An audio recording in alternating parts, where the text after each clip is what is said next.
ನನಗೆ ತುಂಬ ಬಿಕ್ಕಳಿಕೆ ಬರುತ್ತೆ. ಬಿಕ್ಕಳಿಕೆ ಬಂದರೆ ಎಷ್ಟೇ ನೀರು ಕುಡಿದ್ರೂ ಸುಮಾರು ಹೊತ್ತು ನಿಲ್ಲೋದೇ ಇಲ್ಲ. ಯೋಗದಲ್ಲಿ ಇದಕ್ಕೆ ಯಾವುದಾದ್ರೂ ಆಸನ ಇದೆಯಾ?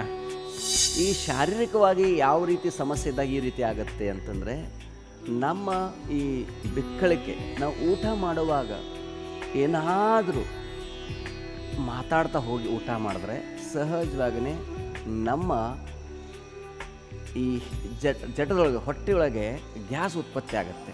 ಆ ಗ್ಯಾಸು ಯಾವಾಗ ಉತ್ಪತ್ತಿ ಆಗುತ್ತಂದ್ರೆ, ನಿಮ್ಮ ಹೊಟ್ಟೆ ತುಂಬಿದಾಗ ಆ ಗ್ಯಾಸು ಕೆಳಗಡೆ ಹೋಗೋದಿಲ್ಲ, ಅಂದರೆ ಗುದದ್ವಾರ ಮೂಲಕ ಹೋಗೋದಿಲ್ಲ, ಅದು ಹೊರಗಡೆಯಿಂದ ಹಿಂಗೇ ಬರ್ಲಿಕ್ಕೆ ಸ್ಟಾರ್ಟ್ ಮಾಡ್ತದೆ.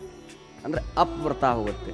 ಅಂದರೆ ಮೇಲ್ಗಡೆನೇ ಈಗ ನೀರಿನ ಕೊಳಗಳಲ್ಲಿ ಒಂದೊಂದು ಸಲ ಈ ನೀರಿಲ್ಲ ಅಂತಂದರೆ ಮೇಲ್ಗಡೆ ಹಿಂಗೆ ಬಂದುಬಿಡ್ತದೆ ನೋಡಿ. ಅದೇ ರೀತಿ ಈ ರೀತಿ ಒಂದು ಸಮಸ್ಯೆ ಉಂಟಾಗುತ್ತೆ. ಇದಕ್ಕೆ ಅಪ್ವರ್ಡ್ ಅಂದರೆ ನಮ್ಮ ಗ್ಯಾಸ್ ಏನಿದೆ ಅದು ಕೆಳಭಾಗ ಹೋಗಬೇಕು, ಇದು ಮೇಲ್ಗಡೆ ಬರ್ತಾ ಹೋಗುತ್ತೆ. ಡಕಾರ ಅಂತ ಕೆಲವರಿಗೆ ಡಕಾರ ಬರುತ್ತೆ, ಕೆಲವರಿಗೆ ಪಿತ್ತ ಆದಾಗ ಈ ರೀತಿ ಹೊರಗಡೆ ಬರ್ತಾ ಹೋಗುತ್ತೆ. ಅದಕ್ಕೆ ಏನು ಮಾಡಬೇಕು ಅಂತಂದರೆ, ನೀವು ನಿರಂತರವಾಗಿ ಉಜ್ಜಾಯಿ ಪ್ರಾಣಾಯಾಮವನ್ನು ಮಾಡಬೇಕು. ಹೇಗೆ? ಮನಸ್ಸನ್ನು ಕಂಠಸ್ಥಾನ ತೆಗೆದುಕೊಂಡು ಬಂದು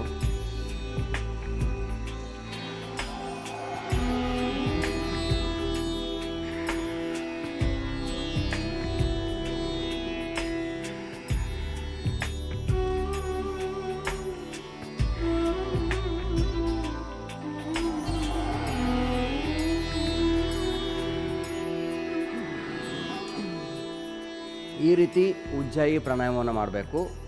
ಎರಡನೇದು, ನಾವು ಸಿಂಹ ಗರ್ಜನೆ ಹೇಗೆ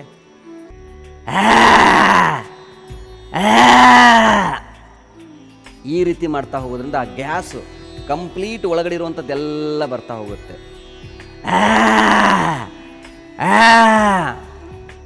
ಈ ರೀತಿ ಮಾಡೋದ್ರಿಂದ ಸಹಜವಾಗಿ ನಮ್ಮ ಪಿತ್ತ ಕಫ ಎಲ್ಲವನ್ನು ಕಿತ್ಕೊಂಡು ಬರ್ತದೆ.